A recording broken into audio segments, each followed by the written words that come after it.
that they banned out Baran. I don't know. It feels like the headspace of RRQ is, hey, RTZ is still going to be the problem. We need to make sure that we can secure our objectives and maybe we can snowball out of control from there. But as of yet, I mean, mid lane still very open for R.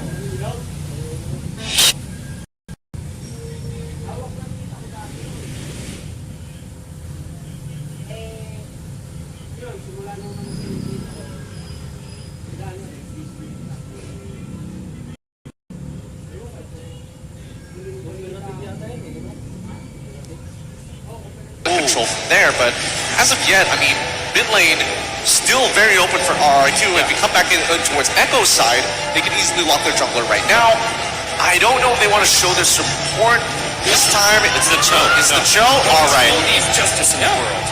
Well, comfort for both of your roamers. Now RRQ, they badly need early game damager. Surely you got already good heroes in your comfort picks. You need to give Albert a hero that can supplement the damage, and then of course Skylar with some early game damage as well to kind of pierce through the early stages, so that they will not suffer from lack of damage in stages like many teams suffer from. You need that follow-up with the Franco hooks, but still, I mean, even the Cho is flexed technically. We don't know if it's actually going in the hands of Yawi or if it's going to be placed in the jungle again for Carl TZ, right? So they're still leaving that mystery here, and look at that. We're getting an advanced look, right? That's the Irithyll along with the Garena locked in here. Now, Irithyll doesn't have the best win rate. That is 14%. But still, how does this work with what they've drafted so far? They're all in on early game team fights. They're all in the mid game. With this decision, RRQ is saying, we are gambling. We're putting our tournament on the line in the first 10 minutes of the game. If we don't end it as soon as possible, they will not be able to force the series on game number 5. Any last thoughts here, Gideon? Honestly, I'm sweating because I agree with Wolf. This is a bit of a gamble. I will say that Echo's overall draft is looking good. You can feel that Yahweh is feeling it. As long as he blocks a couple of good hooks, it's kind of up to Vin, and hopefully he still doesn't have PTSD from M3, so we'll see how this is going to go. Biggest thing here is, like you guys mentioned, that timer, right? 10 minutes here. At the same time, this is Cho in the hands of Yahweh. We've seen incredible playmaking potential from that alone. And with Carl TZ picking up the Akai in the jungle, he's going to be just focusing on objectives. This could very well be the last chance here for RRQ. It's match point for Echo as we jump into game 4. Mobile Legends. Irithyll wins the laning matchup for sure. I mean, you want to... It is... We didn't get to see whether the hook landed or not. Did he get the hook or not? We know for sure, though, that in the laning stages, RRQ Mochi does have the advantage. Because of the fact that they have Irithyll winning against the Cloud, and just naturally as a glue, of course, it's almost unbeatable in the laning stages. If they piggyback on that idea, like destroy Echo's timing with their early game spike, maybe RRQ has a chance. They say in the game number 5. Echo knows it. Yeah, I mean, R7, there's nothing he can do. He's going to lose his battle spell here regardless. And arguably, I would say he's about to die as well. And there we go. R7 just greeting out to hit that level 2, ends up dying for it. That's not how you want to start the game here. Unfortunately, they won't make it to the grand final here in M. To actually get counter or just targeted here. Maybe the Benedetta ban comes through because Blacklist still need a physical damage threat, but they still are going to try to nail down Venus's hero here. The Estes, now the Diggy. Okay, so looking at Echo, they really want to make sure that when they dive, it is successful. But for that, we got a quote from Oh My Venus saying, we're kind of expecting that teams will ban the Estes, and we're actually prepared for it. I'm looking forward to see Estes in the banning section. And now, it has been banned. And what better place to show your maximum potential in the grand finals of the world stage? With the Lolita being picked up here by Echo, they're leaving Benny Curie in both a dangerous and also protected spot because again, they want to make sure that he isn't fully countered, but also you gotta wonder what else is out left there because the Beatrix is out, the Brody is out, they themselves panned out, the carry and the 1-1. Are you seeing a carry here? Oh, rather, a Matilda? Yeah, I'm thinking There it is. Matilda and Blacklist International lock it up. The Benedetta 2 earlier on. They need a physical damage threat. And guess what? The Barats actually work super well with the Matilda, and that's the reason Echo banned out all these marksmen. They wanted to go for the Lunox. They wanted to go for some burst damage and some more magic damage, knowing that Sanford on the Lapu likes to go for just a lot of damage. Remember, yesterday we saw the Hunter Strike, the Bloodlust Axe. This is a very physical Lapu. I would say with the draft coming in from Blacklist International, this is a very good draft to start game number 1 because it is a very simple draft. This is what is going to give you confidence moving to game 2 onward. So honestly, I'm liking the draft coming in from Blacklist because you can make very little mistakes with this kind of draft, with this kind of gameplay. Yep, signature picks for all of our defending champions. For Echo, I'd like to say the only thing that's missing for me is the split push potential from Benny Cutie. It's not as potent when you're on a hero like Lunox, but what it does have is amazing team fight engagement. A lot of damage when you hit your power spike. Ladies and gentlemen, here we go. Indoor Sinayan and all across the world, I hope you're ready. It's time for game 1 in this best of 7 between Blacklist International and Echo. Looking at both drafts, I would assume that they're not going to fight a lot in the early stages of the game. They're going to fight around Riverside. They're going to fight for the control around the turtle because they want to make sure that they have the levels first. So if you see any kind of rotation, it's all about maximizing the minions to make sure you get as much level 4s on your heroes before going into the turtle phase. With 2 utility junglers, this is what you can expect, right? A lot of emphasis around the mid control. Why? To control the neutral objectives like you mentioned earlier. The control plays such a huge impact in this game, and you can already see for both of the teams, Venus and Haji, Sanji and Yaoi, they're focusing a lot, putting a lot of resources down into that mid lane to create some more pressure, but still, it's Blacklist International who secure the Lethal Wanderer. Okay, so now, looking at Blacklist as well as Echo, not a lot of action will come true.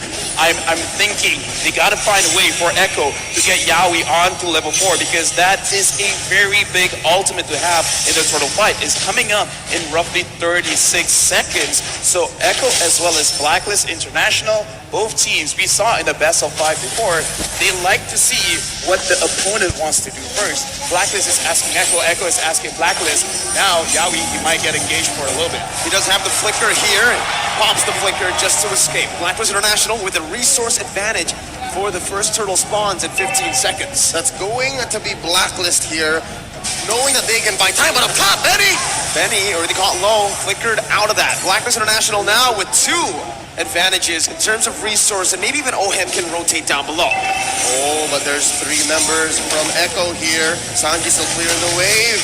Carl DZ dashing is on now. Sanford setting it up. Turtle less than half health. That's going to be the final blow by Edward. Called easy to be stopped up, but has an heavy spin. It does not matter. It's the first blood picked up by Echo, but the turtle will be slain by Blacklist International. Killed or objective. Benny going to be slain in the gold lane. Blacklist strikes back, making it equal. 2 ults spent by Blacklist up top.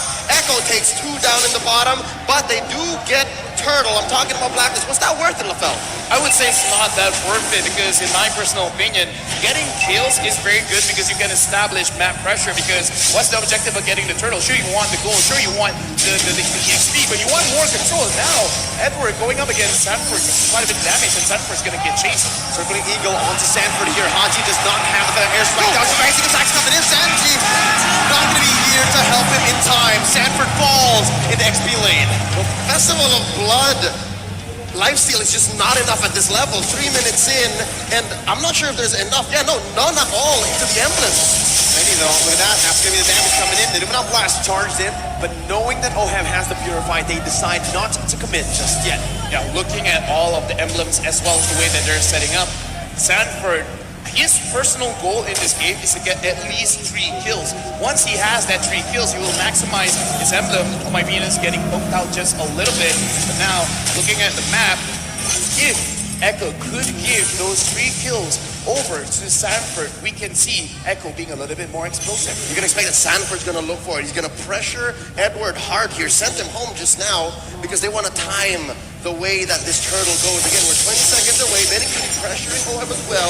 Oh my Venus and Yawi playing footsies, making sure that their gold laner gets the advantage. The zoning coming in again, right? This is what we kind of expect in the gold lane matchup. Harith, once he gets to level 4, isn't really going to be able to threaten the Lunox. And even in the XP lane, we saw that Edward was winning early on, but now that Sanford has gone that level 4, has gone a few items down, it's a bit tough for Benedetta. Turtle already spawned. Carl Easy spots out Haji. Sanford, yeah, there's the RWM. Not going to be able to find anything else, though. The stun does connect with the feather airstrike, connecting onto Sanford. The Perpetuify locks him down. Edward finds the pick on Blacklist International now with a man advantage. Rotating around the turtle, circling Eagle onto Yaoi's going to be able to find his stun. Carl D is jumping in, doing a blast charge with the flicker as well. Oheb with no Purify here, doesn't use it just yet. Why still winning the Retribution battles at top? This is on force.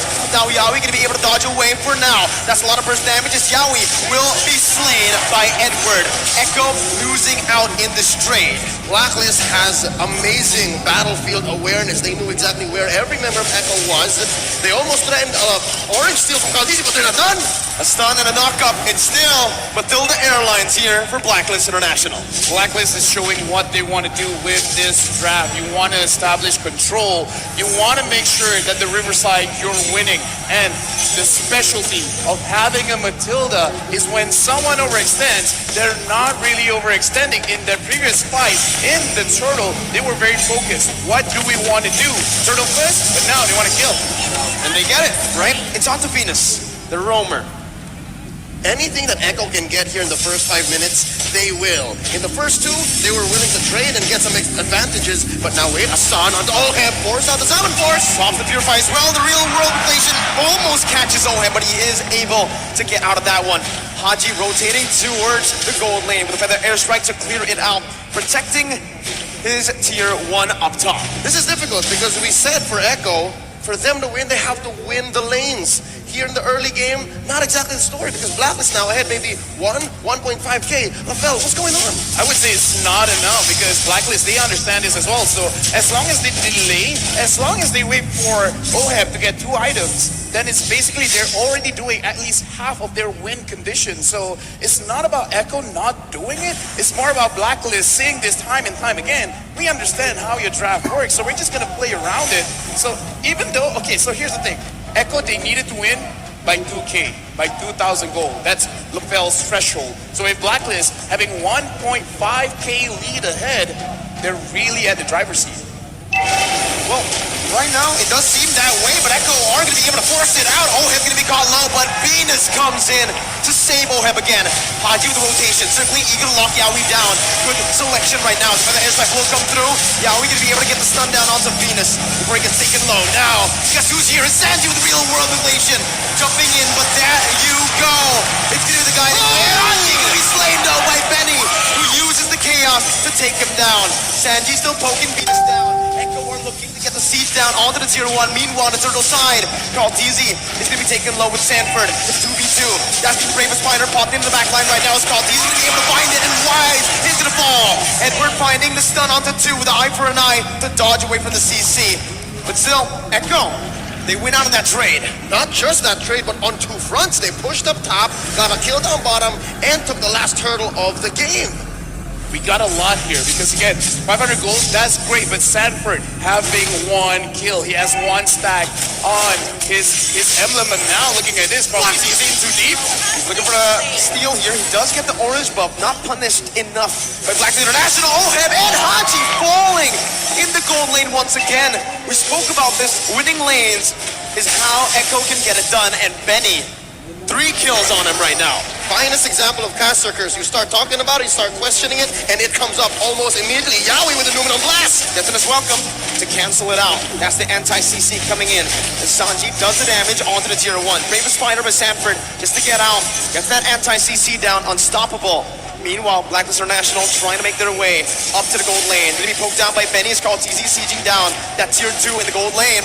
Carl TZ gonna be careful here. Takes the turret down. Gets out with relative ease. What a swing for the House of Highlights. Unbelievable. I can't believe that maybe 4 or 5 minutes ago we were talking about how Blacklist was ahead. possibly way past the LaFell threshold, but now it's Echo who's pushing it, 2.5k ahead. Well, they have gone way and above the threshold, and the way that they did it is because they understand, okay, we're just gonna stay in lane. There's no use trying to out-rotate Blacklist at this point, so we're just gonna say because Oheb is gonna be the one that's gonna deal a lot of the DPS damage later on, so shut him down first. Right now, there might be a skirmish in mid.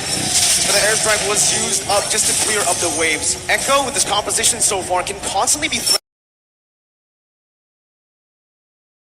plays on the map. A lot of kill pressure here in their lanes. Yep, and that's why they're ranked first in average kills so far, 16 plus, because the way that they attack the game, the way that they approach it with their strategy is they want to convert from kills. They don't want to take objectives only. They want to win first and then go from there, which is, I think, what they're doing here. They're baiting the Lord. This is a Lord dance I've ever seen. Oh, Sanji's taking low. Edward jumps in, but Sanji flickers out for the final blow. The Petrify is still available by Edward right now to use it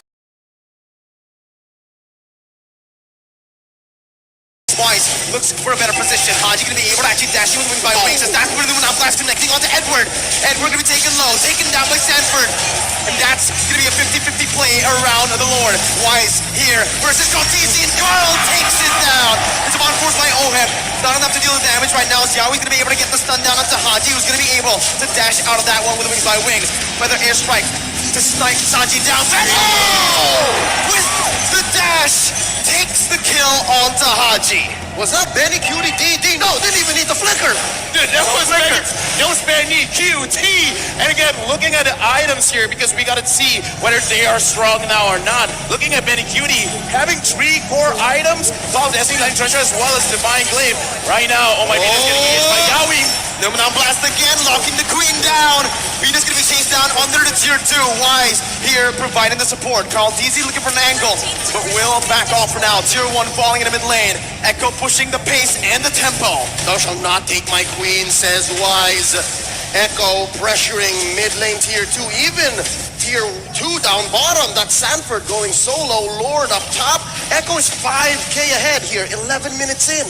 It's still not over because Blacklist International, they can still come back because they have a very beefy front line, as well as a lot of damage coming in from Haji and Oheb. Oheb just finished the Holy Crystal. Looking at the damage from Haji. Haji can't connect it just yet. Carl TZ is spotting people out. The Lord is here. Will Echo engage? They will. Luminal Blast charged up already. Just to zone the members away. Oheb jumps in with the on force. Wise in the front lines, providing the support. Real world manipulation baited in. Sanji not dealing enough damage for now. Blacklist just backing off. Echo doing the same thing. Noticing they have the lead. It's disciplined plays from Echo. Relatively safe defense and siege from Echo. They did their best to get the most out of that Elemental Lord, but we have a Luminous one possibly coming up in a minute and a half, forcing out a feathered airstrike. Echo is relentless. They're not leaving. Yeah, but look at the way Blacklist, they're defending themselves because they're not necessarily sacrificing their own HP just to defend their base. Like, they're defending everything without taking too much. So now Blacklist, they're preparing themselves. In case Echo wants to engage, they can fight back. The problem is, Echo, they're not engaging. They know that they have a lead and they're not going to lose the lead. Looking at the items as well, oh, before that, looks like everyone is just clearing everything out. Looking at Haji, he already has 2 main items. He's waiting for his own Holy Crystal. Once he has the Holy Crystal, the kill pressure is going to be a lot onto Echo. So right now, Blacklist, it looks like that's what they're waiting on. They're waiting for their carries to actually complete the items first. It looks like Echo has cornered Blacklist into their base, and this is the trademark Blacklist defense. A lot of teams worldwide have been on the receiving end of this defensive rubber band, and it's not impossible that Blacklist still comes back. But with Echo at 6k, playing this defensively, playing this disciplined, waiting for this Lord coming up in 5 seconds, it looks like Echo also knows how to combat that. It's going to be really tough now with a 7,000 gold lead technically built up by Echo. But with Blacklist minimalizing their losses, it seems like despite that 7,000 gold deficit, they're still able to contest, they're still able to open up the map without grouping up as 5. Yeah, looking at the map as well, Blacklist, they're not really moving away from each other. They should understand that this Lord is going over to Echo for free. Having that Lunox makes it very difficult for you to contest. And that's the power spike we're looking at. Echo, this is the inevitable. They have set themselves up for success here. And for Blacklist, the answer is to send Agent Zero, send Edward into the long lane and try to push that, because not a single tier 1 has fallen for Echo. They didn't even have to use the retribution, by the way. So Carltese was able to steal the purple buff away. So right now, again, Echo just building up the way, slowly but surely, to finally take some base turrets down. This is what kind of feels bad as a Baras. You kind of don't care too much about your buffs getting taken away, but what you do care about is it's hard for you to maintain those stacks because Baras is at his strongest at like what, 15 stacks? Because looking at Wise now, that is a pretty small Wise. That's a small dinosaur there, and you're right. While Echo's taking away even the small camp, the small creeps in Blacklist jungle, and then freezing the waves, waiting for it to sink with this Lord, then this is the best that Blacklist can do. Oh, there's a couple of ults spent in. Oh, very low. And we're gonna be caught in the Luminant Blast as Benny jumps in with the damage! And that's the combo, the notorious one. As Echo now looking for the siege into the base turret in the mid lane. Lord still marching in the top lane. Concealed play, gonna be popped in. Echo looking for more. That's for the airstrike popped in. But look at Sanford, he flickers under. Haji, but he's gonna be able to get out for a bit. Haji gonna fall. The circling eagle does not save the queen. Oheb, the last man standing, but Echo will secure game number 1. Ang limang Echo fans making noise all around as their team takes game 1. It's a long journey, folks. It's a marathon, not a sprint. So game 1 is great for momentum, but they still gotta watch their backs. Blacklist will pick up so quick from this victory. Looking at this game, the reason why Echo could beat out Blacklist International is not that Blacklist necessarily made a mistake, is that Echo did not make a mistake. Because with the draft, having the Matilda, they're trying to bait out Echo to over-engage, overextend, use all of their skills early to get any kind of objectives and then fight back. But Echo, they did not do that. They won the lane. They made sure that Oheb was heavily pressured, and then after that, it's like, okay, just don't overcommit. Just take things slow and then end the game. Get profit. Orcas are killer whales, right? Correct. And that's exactly what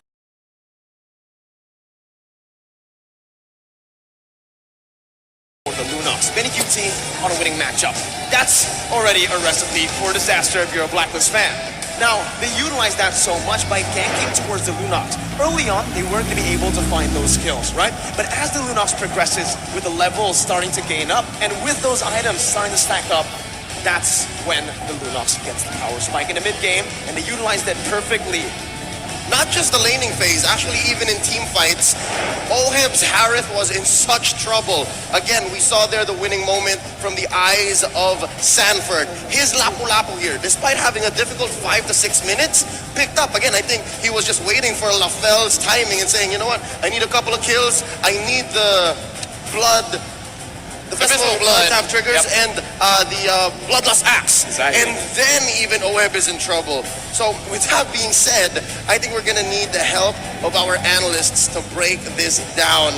There's a lot that happened here, starting with the draft, a lot as well that went into the mid-game spike for Echo, and even Blacklist struggled to find the rubber band. That's what's scary about the squad, the Orcas. Again, you're right, they're killer whales. When they smell blood, they go for it, and they have perfected the execution. Even when it comes to lore dances, fellas, right? It's so hard to deny that Echo knows exactly what's happening. So with that being said, we're just waiting for our analysts to call in, because I'm pretty sure they'll have a field day with this.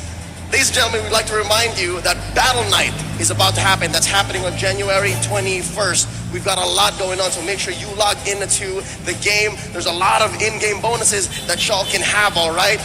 Extra BP, star protection points, free hero access, epic skins that come out that very night. So make sure y'all log in, all right? That's happening on January 21st. Let's all celebrate the M4 World Championships. Whoever takes it home, whether it be Echo or Blacks International, let's all celebrate and tell all of your friends. Now, folks, I think we've said enough here on the desk.